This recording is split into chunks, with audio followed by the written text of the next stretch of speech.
Friends, Raj ಜಾಬ್ಸ್ಗೆ ಸ್ವಾಗತ. Friends, Karnataka panchayat Raj ಆಯುಕ್ತಾಲಯದಿಂದ ನೋಡಿ ಒಂದು ನೋಟಿಫಿಕೇಷನ್ನ ಬಿಡುಗಡೆ ಮಾಡಿದ್ದಾರೆ. ಬನ್ನಿ ಇದರ ಬಗ್ಗೆ ಒಂದು ಕಂಪ್ಲೀಟ್ ಮಾಹಿತಿಯನ್ನು ತಿಳಿಸ್ಕೊಡ್ತೇನೆ. ಹಾಗೆ ಬೋತ್ ಮೇಲ್ ಆ್ಯಂಡ್ ಫಿಮೇಲ್, ಪುರುಷ ಮತ್ತು ಮಹಿಳಾ ಅಭ್ಯರ್ಥಿಗಳು.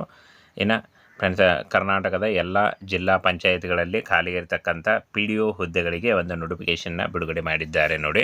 ಕರ್ನಾಟಕದ ಗ್ರಾಮ ಪಂಚಾಯತಿ ಹುದ್ದೆ ಅಧಿಸೂಚನೆ ಅಂತ ಕೊಟ್ಟಿದ್ದಾರೆ ನೋಡಿ. ಹಾಗೆ ಕರ್ನಾಟಕದ ಗ್ರಾಮ ಪಂಚಾಯತ್ನಲ್ಲಿ ನೇಮಕಾತಿ ಆಗುತ್ತೆ. ಹಾಗೆ ಹುದ್ದೆಗಳ ಸಂಖ್ಯೆ 1280. ಉದ್ಯೋಗ ಸ್ಥಳ ಕರ್ನಾಟಕದ ಎಲ್ಲ ಗ್ರಾಮ ಪಂಚಾಯಿತಿಗಳಲ್ಲಿ ಪಂಚಾಯತ್ ಕಾರ್ಯದರ್ಶಿ ಮತ್ತು PDO ಹಾಗೆ SDA ಹುದ್ದೆಗಳಾಗಿರ್ತವೆ. ವೇತನದ ಬಗ್ಗೆ ನಾವು ಕೂಡ ಮುಂದೆ ತಿಳಿಸ್ಕೊಡ್ತೀನಿ. ಇನ್ನು ಫ್ರೆಂಡ್ಸ್, ಇಲ್ಲಿ ನೋಡಿ, ಪಂಚಾಯತ್ ಅಭಿವೃದ್ಧಿ ಅಧಿಕಾರಿ PDO 326 ಹುದ್ದೆಗಳಿದ್ದರೆ, ಪಂಚಾಯತ್ ಕಾರ್ಯದರ್ಶಿ ಗ್ರೇಡ್ 1 487 ಹುದ್ದೆಗಳು, ಪಂಚಾಯತ್ ಕಾರ್ಯದರ್ಶಿ ಗ್ರೇಡ್ 2 343 ಹುದ್ದೆಗಳಿದ್ದರೆ, SDA 124 ಹುದ್ದೆಗಳಿದ್ದಾವೆ.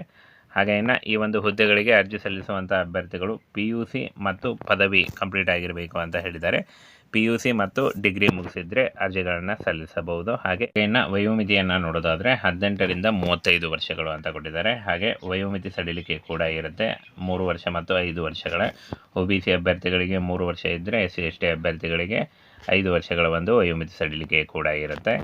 ಇನ್ನು ಫ್ರೆಂಡ್ಸ್, ಅರ್ಜಿ ಶುಲ್ಕವನ್ನು ನೋಡೋದಾದರೆ ಈ ಒಂದು ಹುದ್ದೆಗಳಿಗೆ ಅರ್ಜಿ ಸಲ್ಲಿಸುವಂಥ ಅಭ್ಯರ್ಥಿಗಳಿಗೆ ಯಾವುದೇ ರೀತಿಯ ಅರ್ಜಿ ಶುಲ್ಕ ಇರುವುದಿಲ್ಲ.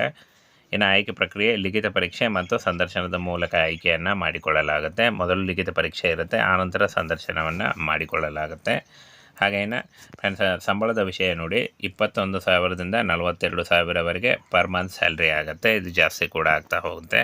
ಪರ್ಮನೆಂಟ್ ಉದ್ಯೋಗಗಳಾಗಿರ್ತವೆ, PDO ಪರ್ಮನೆಂಟ್ ಉದ್ಯೋಗಗಳಾಗಿರ್ತವೆ. ಹಾಗೆ ಸ್ಥಳ ಕರ್ನಾಟಕದ ಎಲ್ಲ ಗ್ರಾಮ ಪಂಚಾಯಿತಿಗಳಲ್ಲಿ. ಅಪ್ಲಿಕೇಶನ್ ಮೋಡು ಆನ್ಲೈನ್ ಮೂಲಕ ಇರುತ್ತೆ. ಆನ್ಲೈನ್ ಮೂಲಕ ಅಫಿಷಿಯಲ್ ವೆಬ್ಸೈಟಿಗೆ ಹೋಗಿ ನೀವು ಅರ್ಜಿಗಳನ್ನು ಸಲ್ಲಿಸಬೇಕಾಗತ್ತೆ. ಇನ್ನು ಫ್ರೆಂಡ್ಸ್, ಯಾವ ಒಂದು ಹುದ್ದೆಗಳಿಗೆ ಯಾವ ಅರ್ಹತೆ ಅಂತ ನೋಡೋದಾದರೆ ಇಲ್ಲಿ ನೋಡಿ, PDO ಪಂಚಾಯಿತಿ ಅಧಿಕಾರಿ ಯಾವುದೇ ಪದವಿ ಅಂತ ಕೇಳಿದ್ದಾರೆ ನೋಡಿ.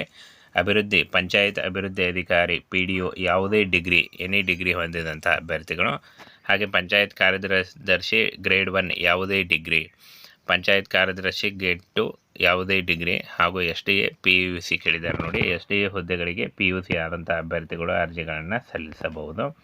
ಇನ್ನು ಫ್ರೆಂಡ್ಸ್, ಆನ್ಲೈನ್ ಮೂಲಕ ಅತಿ ಶೀಘ್ರದಲ್ಲಿ ನವೀಕರಣ ಆಗುತ್ತೆ ಅಂತ ಹೇಳಿದ್ದಾರೆ. ಇದು ನೆಕ್ಸ್ಟ್ ಮಂತ್ನಲ್ಲಿ ಬಿಡುಗಡೆ ಆಗುವಂಥ ಒಂದು ಸಾಧ್ಯತೆ ಇದೆ ಅಂತಲೇ ಹೇಳ್ಬೋದು. ಬನ್ನಿ ಈಗ ನೋಟಿಫಿಕೇಷನ್ನ ನೋಡೋಣ. ಫ್ರೆಂಡ್ಸ್,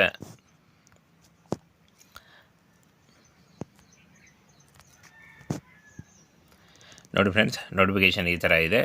ರಾಜ್ಯದ ಎಲ್ಲ ಜಿಲ್ಲಾ ಪಂಚಾಯಿತಿಗಳ ಮುಖ್ಯ ಕಾರ್ಯನಿರ್ವಾಹಕ ಅಧಿಕಾರಿಗಳು ಅಂತ ಕೊಟ್ಟಿದ್ದಾರೆ. ವಿಷಯ: ರಾಜ್ಯದ ಎಲ್ಲ ಗ್ರಾಮ ಪಂಚಾಯಿತಿಗಳಲ್ಲಿ ಖಾಲಿ ಇರತಕ್ಕಂಥ ಪಂಚಾಯಿತಿ ಅಭಿವೃದ್ಧಿ ಅಧಿಕಾರಿ, ಗ್ರಾಮ ಪಂಚಾಯಿತಿ ಕಾರ್ಯದರ್ಶಿ ಗ್ರೇಡ್ 1 ಮತ್ತು SDA ಹುದ್ದೆಗಳ ಮಾಹಿತಿ ಕುರಿತು ಅಂತ ಕೊಟ್ಟಿದ್ದಾರೆ. ಹಾಗೆ ಮೇಲಿನ ವಿಷಯಕ್ಕೆ ಸಂಬಂಧಿಸಿದಂತೆ ರಾಜ್ಯದ ಎಲ್ಲ ಗ್ರಾಮ ಪಂಚಾಯಿತಿಗಳಲ್ಲಿ ಖಾಲಿ ಇರತಕ್ಕಂಥ ಪಂಚಾಯಿತಿ ಅಭಿವೃದ್ಧಿ ಅಧಿಕಾರಿ, ಗ್ರಾಮ ಪಂಚಾಯಿತಿ ಕಾರ್ಯದರ್ಶಿ ಗ್ರೇಡ್ 1 ಮತ್ತು ಗ್ರೇಡ್ 2 ಹುದ್ದೆಗಳ ಮಾಹಿತಿಯನ್ನು ಈ ಪತ್ರದೊಂದಿಗೆ ಲಗತ್ತಿಸುವ ನಮೂನೆ, ಅನುಬಂಧ, ದೃಢೀಕೃತ ಹಾರ್ಡ್ ಮತ್ತು ಸಾಫ್ಟ್ ಕಾಪಿಯನ್ನು ಸಂಜೆ 4/17/2023 ಸಂಜೆ 4 ಗಂಟೆ ಒಳಗಾಗಿ ತಪ್ಪದೆ ಪಂಚಾಯತ್ ರಾಜ್ ಆಯುಕ್ತಾಲಯದಲ್ಲಿ ಸಲ್ಲಿಸಲು ಕೋರಲಾಗಿದೆ ಅಂತ ಕೊಟ್ಟಿದ್ದಾರೆ.